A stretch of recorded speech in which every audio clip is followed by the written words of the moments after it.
In this video, we're going to talk about one of Utah's fastest growing cities and home to Hill Air Force Base.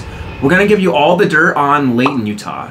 We're going to cover things such as, is it a good place to live? Is it good for singles or families? What is it like living right outside of a military base? Yeah, so stay tuned because we're going to give you the good, the bad, and the ugly, and everything you need to know if you're looking to move to Layton. These are your top 5 pros and cons of living in Layton, Utah.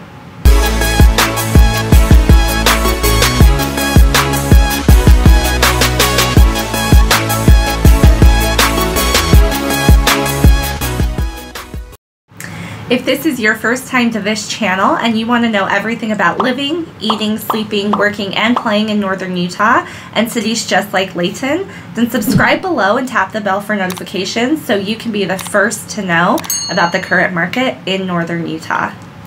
We are Sloan and Kim Peterson with the Peterson Group. We get calls and emails every day from people just like you looking for help making their move to northern Utah, and we absolutely love it. Whether you're going to move in 9 days or 90 days, just give us a call, shoot us a text, or send us an email. All the information is going to be in the description below so we can help you make that smooth move over to northern Utah. Let's go ahead and get after it. Alright, so con number 1 is going to be the jets from the military base.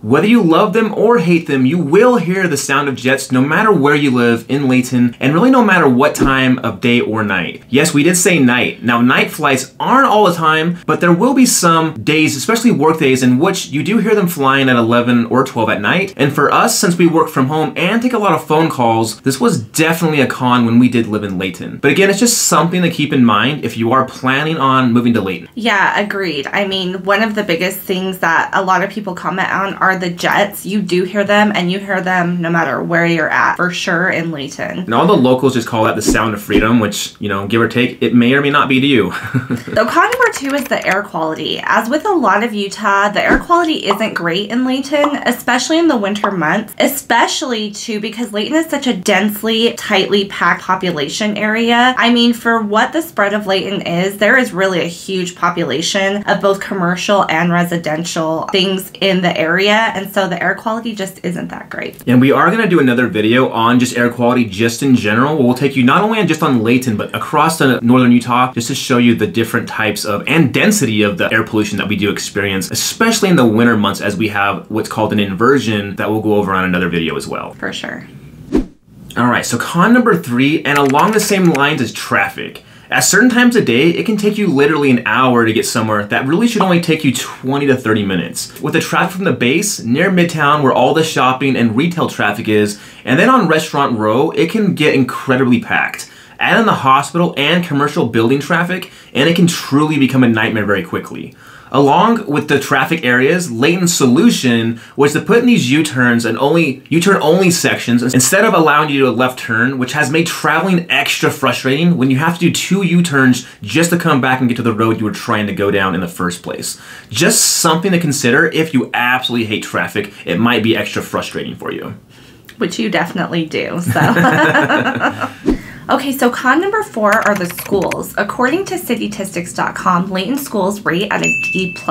On that, Citytistics says school districts that receive a D+ rating are below average or below when it comes to student achievement, student progress, and closing the gaps. However, these school districts are making improvements on their way to becoming better. Something you'll likely want to look at if you are a parent with kids in that school range. So again, it has different meanings when it gives it a D+, but it's definitely on the up and up. Absolutely.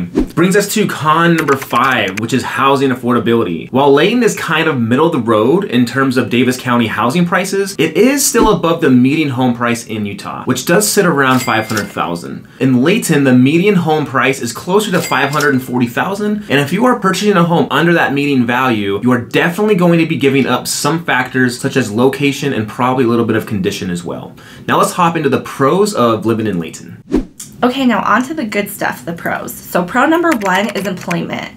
Layton has a huge commercial district, and Hill Air Force Base is definitely a big factor in contributing to the employment availability. You've also got multiple hospitals, tons of restaurants, shopping, businesses, trades, and schools. So you've got just about any type of job opportunity available to you that you're looking for, whether it is that entry position or those more high-level positions. Pro number 2 is proximity to hiking, biking, and outdoor activities. Layton is really a home to one of the most popular hiking destinations in Utah, which is Adams Canyon. We did do a vlog of Layton City as well, and we did go on a hike in Adams Canyon that you can look at as well. It's an all-day hike that is easy enough for beginners, hikers, but is also difficult enough for the experienced hiker. It takes you up a series of waterfalls that eventually lead to a big waterfall with the pool at the bottom. Going the opposite direction is going to be Antelope Island, which has great biking trails and is a great place to spot wildlife. You can even see buffalo in Antelope Island. Isn't that crazy? There's also tons of parks and walking trails throughout the city, which really does make Layton a great place if you do love the outdoors. Okay, so pro number 3 of Layton is proximity to cities. A huge pro for us when we lived in Layton was its proximity to both Ogden and Salt Lake. You are literally right in the middle of the two, so you're 25 to 30 minutes away from either of the cities, which makes it a great, convenient location. Absolutely, I totally agree. And this brings us to pro number 4, which is proximity to freeways. So really, no matter where you live in Layton, you are close to one of 4 freeway accesses and both Highway 93 and Highway 89. Both of these will take you to the freeway as well. It's convenient if you're commuting to work, even if it's just from one side of the city to the other. When we talked about traffic being a con, this is the pro of that, is there is a lot of different service ways that do take you around the city and to the major freeways. Absolutely. And pro number 5, our last pro, is that it's good for families. Niche.com gave Layton an A- on the Great Place for Families scale, and according to Census.com, there's at least one child in 85% of households in Layton. So if you've got kids, there's a good chance they will have at least one playmate in the neighborhood. And that is all for our Layton pros and cons video. We hope that you enjoyed this video and found it helpful. Picking where you call home is an important decision, and we would love to help you make that smooth transition to cities like Layton, Utah. If you're looking to purchase in the northern Utah area, we'd love to help you out. Give us a call, shoot us a text, or send us an email. Until next time, we're keeping it real. Estate.